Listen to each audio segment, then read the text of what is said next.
இருக்கிற கேசஸ்ல also the investigation is going on, and வர காலத்தில் Tamil Nadu will be free from any activities which relate to the terrorism or serious criminal repercussions.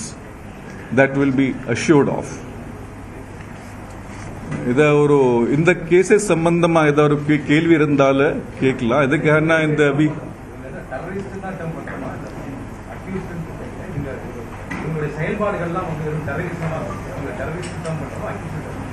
Correct சட்டப்படி பாத்தீங்கன்னா டெரரிசம்க்கு சில definition இருக்கு. அந்த காலத்தில் அந்த யூஏபிஏ தடா இல்லைன்னா போட்டா செக்ஷன்ஸ் இந்த கேசஸ்ல இல்லையே. ஸோ டெக்னிக்கலி பார்க்கும்போது இட் இஸ் டெரரிசம் வேர்ட் வராது. ஆனால் actions etc were all about creating terror only. ஆனால் சட்டப்படியே நம்ம சட்டப்படி தான் ஆக்ஷன் கோட் படி பேச முடியும். 30 ஆண்டுகளுக்கு மேல தலைமறைவாக இருந்த குற்றவாளிகள் இவ்வளவு ஆண்டுகளுக்கு பிறகு இவங்களை பிடிச்சது இது ஒரு அச்சீவ்மெண்டா பார்க்கலாம். அச்சீவ்மெண்டா பார்க்கறதா இருந்தா இது எப்படி ஒரு சவால் ஒரு சவாலான கேஸ்ல இவ்வளவு வருஷம் கழிச்சு பிடிக்கிறது ஒரு அச்சீவ்மெண்டா அப்படி என்ன சவால் இருக்கு? ஒரு கேஸ்ல ஒரு 180 160 குற்றவாளி இருக்கும் போது 2-3 பேர் லாங் டேர்ம் அப்ஸ்காண்டிங் இருந்தாலும்னா அது ஒரு சக்சஸ்ஃபுல் தான்.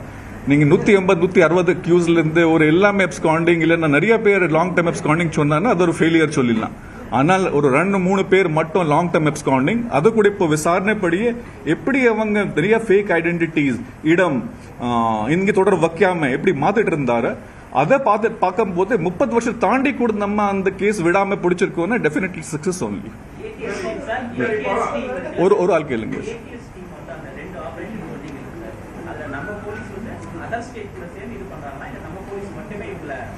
நம்ம போலீஸ் எப்படி அதர் ஸ்டேட் போகும்போது ஒரு கான்பிடன்ஸ்க்கு அந்த ஸ்டேட்டுடைய முக்கியமான அதிகாரி கூட தொடர்பு வச்சுட்டு ஆப்ரேட் பண்ணும். பட் ஆபரேஷன் மொத்தமா நம்மளுடைய ஸ்டேட் ஆபீஷியல்ஸ் விடுதான்.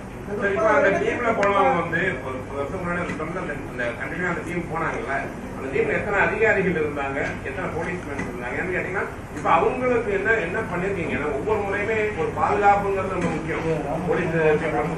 இப்ப அவங்க கண்டினியூ ஆகும்போது அவங்க என்னென்ன பிரச்சனையை எதிர்கொண்டாங்க? அந்த டீம்ல மொத்தம் எத்தனை பேர் இருந்தாங்க? இல்ல இன்னைக்கு தேதியில மொத்தமாக 80s இன்னைக்கு 181 ஆபீசர்ஸ் 4 SP DIG இன்சார்ஜ் கூட இருக்கிறாங்க. இந்த குறிப்பிட்ட கேஸ்ல எத்தனை ஆபீசர் இருந்தாங்க அத ஒரு நம்முடைய சீக்ரெட் ஆபரேஷன்ஸ்ல இருக்கு. அதை நம்ம தெளிவா சொல்ல முடியாது.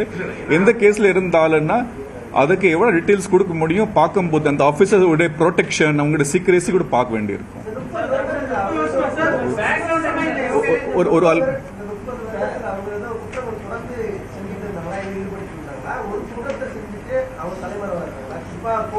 இல்ல இப்போ பாத்தீங்களான்னா அபுபக்கர் சித்திக்கு 95 அவர் அப்ஸ்காண்டிங். ஆனால் 2012 வரை கேஸ்ல சம்பந்தப்பட்டிருந்தாரு. அதே மாதிரி டெய்லர் ராஜாக்குன்னா ஒரு 4 years லிமிடெட் கேஸ் தான். முகமது அலிக்கு 1995 சம்பந்தப்பட்ட கேசஸ் 1999 சம்பந்தப்பட்ட கேசஸ் மட்டும் தான். சில பேர் ஒரு லாங் டேர்ம் 7-8 years கூட கேசஸ்ல சம்பந்தப்பட்டு இருந்தாங்க. ஒரு செகண்ட் திரும்பி கேளுங்க.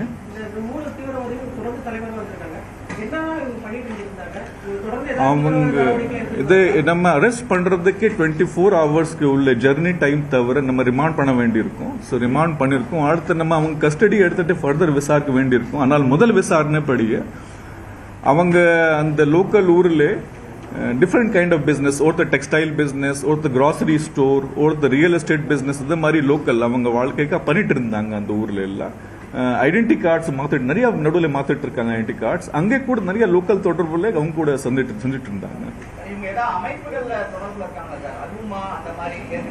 அதில் ஒரு ஆள் மட்டும் டெய்லர் ராஜா அலுமா கூட சம்பந்தப்பட்ட ஆள் தான். மீதி 2 பேருக்கு அந்த மாதிரி பேண்ட் டெரரிஸ்ட் ஆர்கனைசேஷன் சம்பந்தப்பட்டு இல்லை.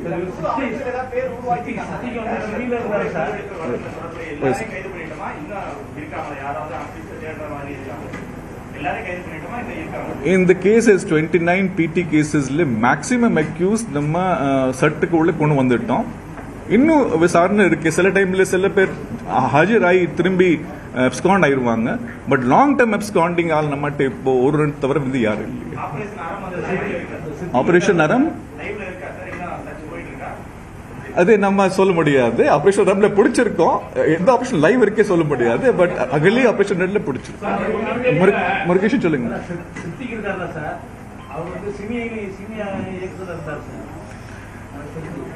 இல்லையா உனக்கு தெரிஞ்சிருக்கலாம். நமக்கு எனக்குப்படியே அவர் பேண்ட் ஆர்கனைசேஷன் சம்பந்தப்பட்டு இருந்தாலும் அதில் கேஸ் போடுவோம் நம்ம. அதில் இல்லையா டெய்லர் ராஜாக்கு மட்டும் அலுவலமா கூட சம்பந்தப்பட்டு தெரியுது. சில பேர் சிம்பத்தைசர் இருக்கலாம். நம்ம கணக்குல கேஸ் போட்டிருக்கு இல்லையா பார்க்கணும். அது கோயம்புத்தூர்ல 98ல போக்குவரத்து காவலர் செல்வராஜ் கொலை செய்யப்பட்டார். கோவை குண்டுவெடிப்பு தீவிரவாதிகள் கைது தொடர்பாக டிஜிபி தற்போது செய்தியாளர்கள் மத்தியில் விளக்கம் அளித்து வருகிறார். இதுகுறித்து பின்வரும் செய்திகளில் விரிவாக பார்க்கலாம்.